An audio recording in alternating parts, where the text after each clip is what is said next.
নদীপাড়ের ছোট্ট গ্রামটায় জন্মেছিল রফিক। বাবা ছিলেন সামান্য কৃষক। টিনের চালের ঘরে বসে যখন বৃষ্টির ফোঁটা পড়ত, রফিকের চোখের সামনে ভেসে উঠত এক ঝলমলে ভবিষ্যৎ। তার স্বপ্ন ছিল বড় হয়ে শহরের কলেজে পড়বে, ভালো চাকরি করবে, আর তার বাবাকে আর রোদে পুড়ে জমিতে কাজ করতে হবে না। গ্রামের স্কুলটায় সে ছিল সেরা ছাত্র। শিক্ষকদের মুখে কেবলই তার প্রশংসা। অষ্টম শ্রেণীতে যখন বৃত্তি পেল, তার বাবার চোখে জল এসেছিল। তিনি যেন দেখতে পাচ্ছিলেন তার ছেলে গ্রামের অন্ধকার ঘুচিয়ে এক নতুন ভোরের সূর্য হয়ে উঠবে। এসএসসি এবং এইচএসসিতে গোল্ডেন এ+ পেয়ে রফিক ঢাকা শহরে এল। তার বাবা অনেক কষ্ট করে গ্রামের জমি বিক্রি করে বিশ্ববিদ্যালয়ে ভর্তি করিয়ে দিলেন। শহরের ব্যস্ত জীবন, কোচিংয়ের খরচ আর বইপত্র কিনতে গিয়ে তার বাবার সব সঞ্চয় শেষ হয়ে গেল। রফিক প্রতি মুহূর্তে অনুভব করত তার কাঁধে তার পরিবারের স্বপ্ন। সে দিনরাত পরিশ্রম করত, লাইব্রেরিতে পড়া, ক্লাসে নোট নেওয়া, বন্ধুদের সঙ্গে দলবদ্ধভাবে পড়াশোনা করা। কিছুতেই সে পিছিয়ে থাকত না।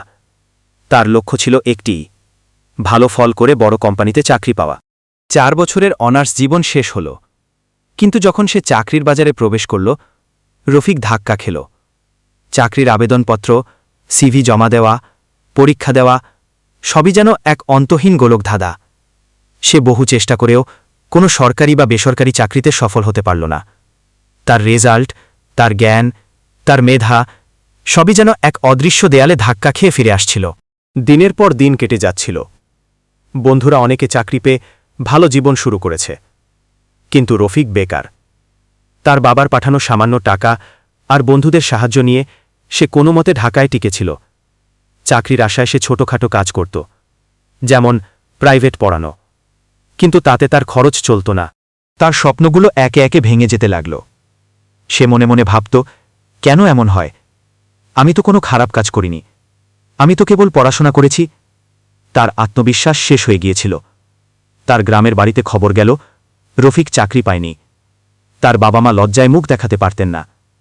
রফিক একসময় সিদ্ধান্ত নিল সে গ্রামে ফিরে যাবে।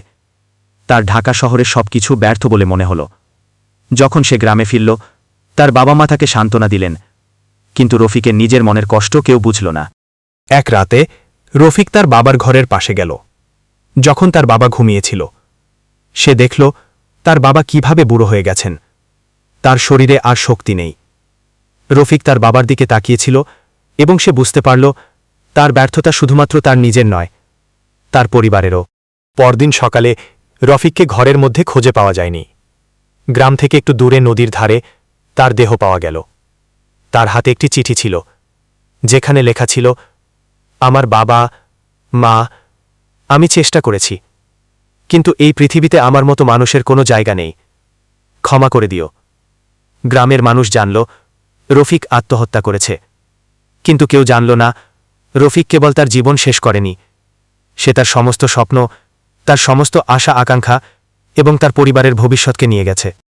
এই গল্পটি একটি কাল্পনিক গল্প, তবে এই রকম পরিস্থিতিতে আমাদের মনোবল ঠিক রাখা উচিত। জীবনের কঠিন সময়ে ধৈর্য ধরে লড়াই করা খুব জরুরি।